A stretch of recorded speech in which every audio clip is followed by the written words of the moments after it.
You're listening to a Roddenberry podcast. Today is Tuesday, February 9th, 2021, and this is your daily Star Trek news from the Roddenberry Podcast Network. On today's show, the Nichelle Nichols documentary Woman in Motion is heading to digital and video on demand. Star Trek Discovery's prop maker, Moreira, talks about bringing the show's tech into the 32nd century.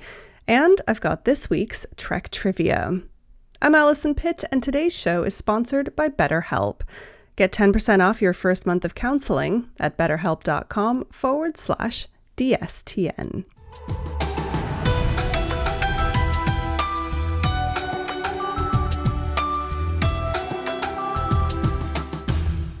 First up today, the Nichelle Nichols documentary Woman in Motion is coming to digital and on demand next Tuesday, February 16th. I first told you about the documentary in 2019 when it started making the rounds of film festivals. And more than a year later, just weeks after premiering in theaters, you'll finally be able to watch it for yourself on multiple streaming services. Woman in Motion, Nichelle Nichols, Star Trek, and the Remaking of NASA tells the story of how Nichols, in the late 1970s, led recruitment efforts at NASA to bring in more women and people of color. According to the film's synopsis, in 1977, with just 4 months left, NASA struggles to recruit scientists, engineers, and astronauts for their new space shuttle program. That is when Nichelle Nichols, Star Trek's Lieutenant Uhura, challenges them by asking them the question, "Where are my people?" She embarks on a national blitz, recruiting 8,000 of the nation's best and brightest, including the trailblazing astronauts who became the first African American, Asian, and Latino men and women to fly in space. The documentary is directed by filmmaker Todd Thompson and distributed by Shout Factory, and features interviews with several notable names. The list includes fellow Star Trek alumni George Takei, Walter Koenig, and Michael Dorn, as well as scientist Neil deGrasse Tyson, performers Pharrell Williams and Vivica A. Fox, and producer and civil rights attorney Benjamin Crumb.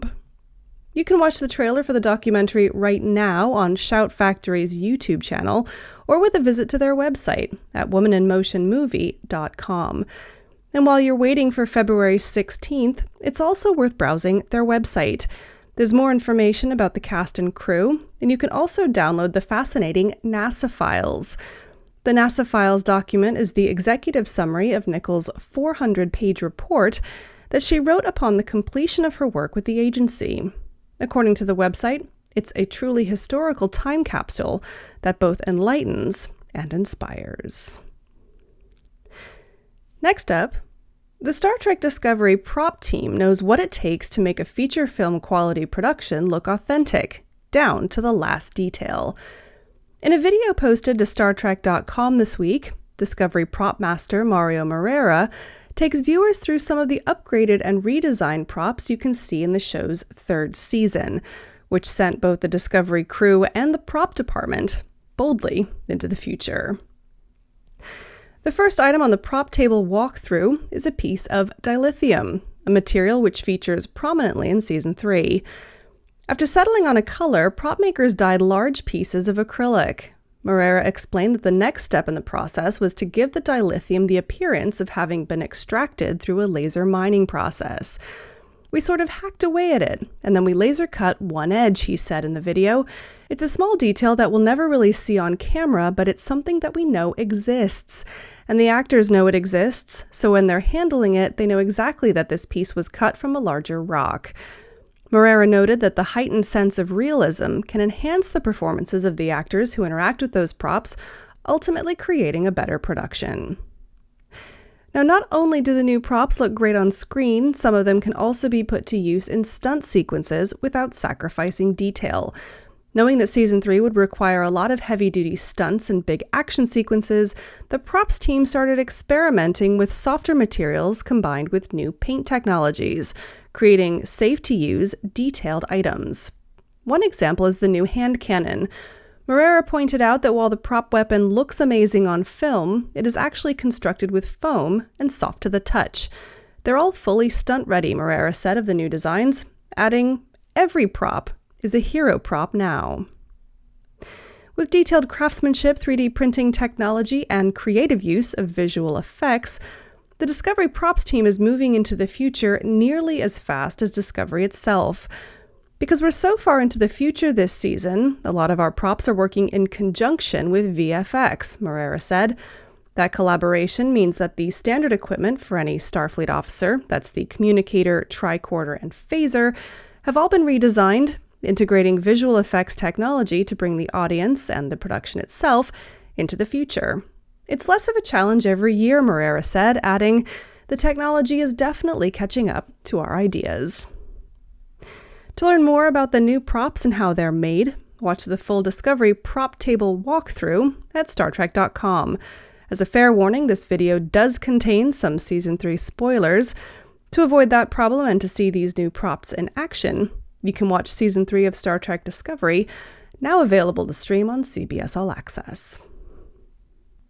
I've got Trek Trivia Tuesday here in just a moment, but first, a word from our sponsor, BetterHelp. So I've pretty much been staring at the same four walls for almost a year. I mean, we're all in slightly different situations depending on where you live, but for the most part, the past year has been a bit of a struggle, and that is an understatement. What I found really helped me see past those four walls was my counselor at BetterHelp. Just knowing that there was an outside observer that I could talk to made a huge difference, and they can do that for you, too. BetterHelp is an affordable, professional, and convenient service that matches you with a licensed professional therapist who specializes in what you need, and they can start you on the road to living a happier life today. As a Daily Star Trek News listener, you can get 10% off your first month of BetterHelp by visiting betterhelp.com/DSTN, and that's help, HELP. Join over 1 million people who have taken charge of their mental health by visiting betterhelp.com/DSTN. That's HELP, betterhelp.com/DSTN, and a big thanks to BetterHelp for sponsoring today's show. Now, it's Trek Trivia Tuesday. Did you know? Technically, all chess is three-dimensional chess, unless you play it on a computer screen. And actually, it's technically just the chessboard and the pieces that are three-dimensional because technically the game is played in 4 dimensions, but I digress. The game of three-dimensional chess, or tridimensional chess, depending on who you ask, has been a staple of Star Trek since literally the beginning. The first on-screen appearance of the iconic board game was in the Star Trek early Season 1 episode, Where No Man Has Gone Before. Since then, it's appeared on screen in at least 45 episodes. So now, a trivia question for you. If Where No Man Has Gone Before was the first appearance of the three-dimensional chess set in Star Trek, in what episode was the game's most recent appearance? Find out on Friday's episode of Daily Star Trek News. And if you'd like to see a bit of a tridimensional chess set in action, be sure to watch my latest unboxing video. With the help of my daughter, Dakota, I reviewed the Star Trek tridimensional chess set from the Noble Collection, and you can watch that video up on the Daily Star Trek News YouTube channel now. Well, that's it for today's Daily Star Trek News from the Roddenberry Podcast Network. Don't forget to check out the other great shows on the network at podcasts.roddenberry.com. Daily Star Trek News is produced by me, Alison Pitt, with selected stories by Chris Peterson. Today's show was sponsored by BetterHelp. Get 10% off your first month of counseling by visiting betterhelp.com/DSTN.